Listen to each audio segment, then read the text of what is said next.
Vodafone idea, जियो, Airtel, ये तीनों companies ने इस साल अपने प्राइस हाइक करे थे। लेकिन क्या ये प्राइस हाइक का सिलसिला क्या आगे भी कंटिन्यू रहेगा?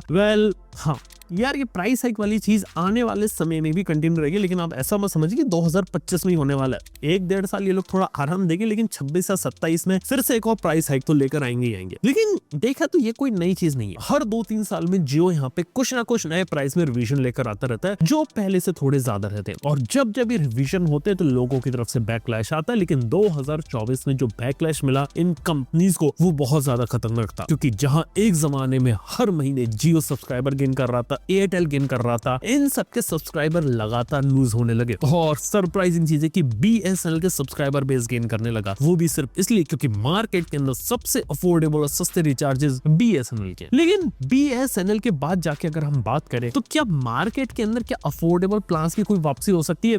इसका एक हिंट हमें टीआरएआई की तरफ से मिला है, जिसका ये कहना है कि टेलीकॉम कंपनीज को पहले की तरीके से वॉइस कॉलिंग और एसएमएस के जो प्लान्स होते हैं वो यहाँ पे वापस लाने पड़ेंगे। यानी कि कहने का मतलब है कि यार कॉलिंग अगर आप करते हो और एसएमएस ही करने, डेटा यूज नहीं करना है, तो उसके सस्ते प्लान्स मार्केट में लो, लॉन्गर वैलिडिटी के प्लान्स भी मार्केट में लो, जो 365 डेज की वैलिडिटी के साथ है। जनवरी एंड या फरवरी एंड से कुछ ऐसे प्लान्स आपको टेलीकॉम कंपनी की तरफ से देखने को मिल सकते हैं। कहने का मतलब है कि यहाँ पर कई सारे लोग मोबाइल फोन के अंदर से डेटा को यूज नहीं करते, वो बेसिक कॉलिंग और एसएमएस की फंक्शनलिटी चाहते हैं। जैसे कि हमारे बड़े बुजुर्ग लोग हो गए, उनको डेटा की इतनी जरूरत नहीं, सिर्फ कॉलिंग करना चाहते। स्टूडेंट्स लोग हो गए, वो सिर्फ घर वालों से बात करना चाहते हैं, उन्हें डेटा उनके लिए डिस्ट्रैक्शन इंटरनेट यूज करना। यहाँ तक की बात करें रूरल इंडिया में कई सारे ऐसे लोग हैं, और आज भी शहरों में भी कई लोग ऐसे जो डोल सिम को यूज करते हैं। एक सिम के अंदर वो डेटा का रिचार्ज कराते हैं, दूसरे सिम को सिर्फ इसलिए एक्टिव कर रखा है क्योंकि वो नंबर हर किसी के पास बटा हुआ है। वहाँ पे बस एसएमएस आ जाए, ओटीपी आ जाए, और अगर आपको कॉलिंग वगैरह करनी है तो वहाँ पे बस उसके लिए काम में आ जाए। सिर्फ इसी के लिए डेटा में एक बड़ा रिचार्ज करा रहे हैं, लेकिन कॉलिंग और एसएमएस के लिए दूसरे सिम है। और इन्हीं यूजर्स को कैटर करने के लिए सस्ते रिचार्जेस प्लान की बहुत ज्यादा रिक्वायरमेंट है। क्योंकि अगर आप 2 बड़े रिचार्ज एक साथ एक मोबाइल फोन में कराओगे और डबल सिम यूज करते हो, तो वहां में एक बार में आप एक ही यूज करने वाले हो, दूसरा लोगों को बहुत ज्यादा वेस्टेज लग रहा है। और इसी पैसे की लोग के लिए बर्बादी ना हो, इसलिए टेलीकॉम कंपनीज को कहा गया कि सबसे पहले तो आप ऐसे प्लान्स निकालो जिस कारण से जो लोग हैं उनके लिए थोड़ा सा ईज ऑफ यूज हो। क्योंकि आपके जो प्लान्स हैं, जहां 2016 में लग रहा था कि आप फ्री में ले लो, 2017 में जो सस्ते रेट निकाले मजा आ रहा था लोगों को, लेकिन अब क्या हुआ, 7 साल के बाद 2024 में जब मैं आता हूँ, 25 में जब हम शुरुआत कर रहे हैं, तब यार वो रिचार्जेस के अंदर उतना सस्तापन आपको लगता नहीं। आपको लगता है कि चीजें बहुत ज्यादा महंगी हुई है। क्योंकि हर एक कंपनी के लिए आज के समय में अपना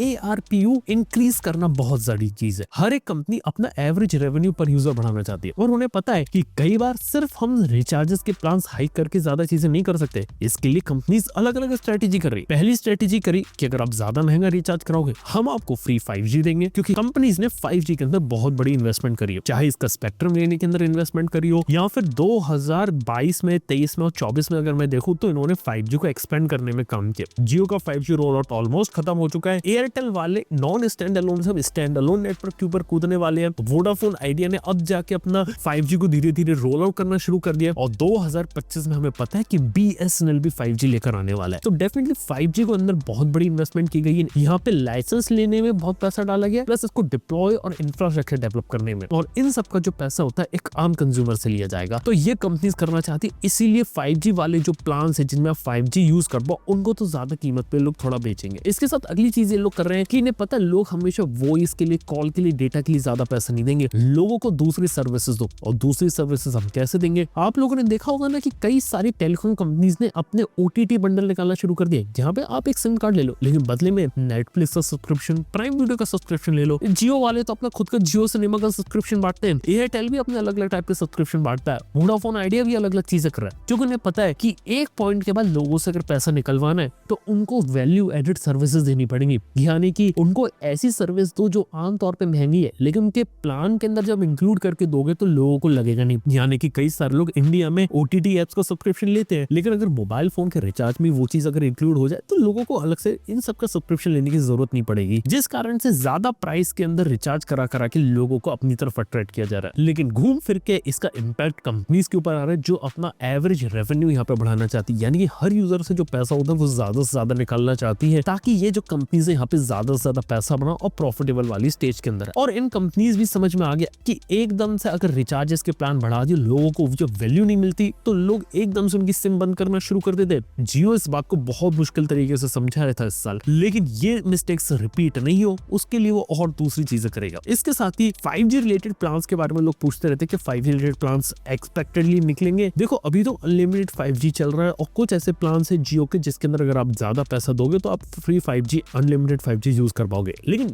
इसके अंदर भी कहीं ना कहीं रोक लगेगी 2025 में। यहाँ पे शायद कुछ ऐसे प्लान्स, कुछ ऐसी चीजें आएंगी जिसके अंदर लोग है ना जो 5G रहता है उसके लिए शायद एक्स्ट्रा ही एडिशनल रिचार्जेस दे या फिर इनके रिचार्जेस को थोड़ा महंगा किया जाएगा। और 5G को मोनेटाइज करने के लिए जो टेलीकॉम कंपनीज है वो एयर फाइबर के ऊपर फोकस कर रही है। लेकिन मैंने बात देखी है, एयर फाइबर उतना ज्यादा रिलायबल, उतना ज्यादा स्टेबल नहीं है। एक वायर्ड कनेक्शन ज्यादा स्टेबल, ज्यादा रिलायबल होता है और अपलोड और डाउनलोड वायर्ड कनेक्शन में कंसिस्टेंट आती है, लेकिन एयर फाइबर में अपलोड और डाउनलोड काफी इनकंसिस्टेंट आती है। ये भी एक चीज है। लेकिन अगर ये प्रॉब्लम एयर फाइबर में सॉल्व होती है तो यहाँ पे जो कंपनीज है ये लोगों की एक अपॉर्चुनिटी रहेगी एयर फाइबर का यूज करके मोनेटाइज करना। खैर वो एक अलग डायरेक्शन हो जाता है, लेकिन जब भी हम वायरलेस सब्सक्राइबर की रेस में आते हैं तो चीजों में बदलाव यहाँ पे आने लगता है। इसके साथ ही बात करें तो हाँ यार, इंडिया के टेलीकॉम स्पेस के अंदर कोई नई कंपनीज अपनी जगह नहीं बनाने वाली, क्योंकि किसी और कंपनी के पास तो यार स्पेस है ही नहीं यहाँ पे कूदने के लिए। लेकिन जो एग्जिस्टिंग कंपनीज है वो शायद अपनी मनमानी यहाँ पे अब आने वाले समय में और ज्यादा कर सकती है। जैसे कि एयरटेल देखा जाए तो एयरटेल अपना एयरटेल ब्लैक सब्सक्रिप्शन पे ऊपर ज्यादा फोकस करेगा। वो कहेगा कि आप एयरटेल के सब्सक्राइबर हो, ज्यादा महंगा रिचार्ज करो, बेटर सर्विस देंगे, एयरटेल ब्लैक देंगे, जितनी भी आपकी सर्विस होती है सबको हम एक साथ चार्ज करेंगे, लोगों के लिए सिंप्लीफाइड सॉल्यूशन निकाल लेंगे और लोगों से ज्यादा पैसा लेंगे। ये एयरटेल।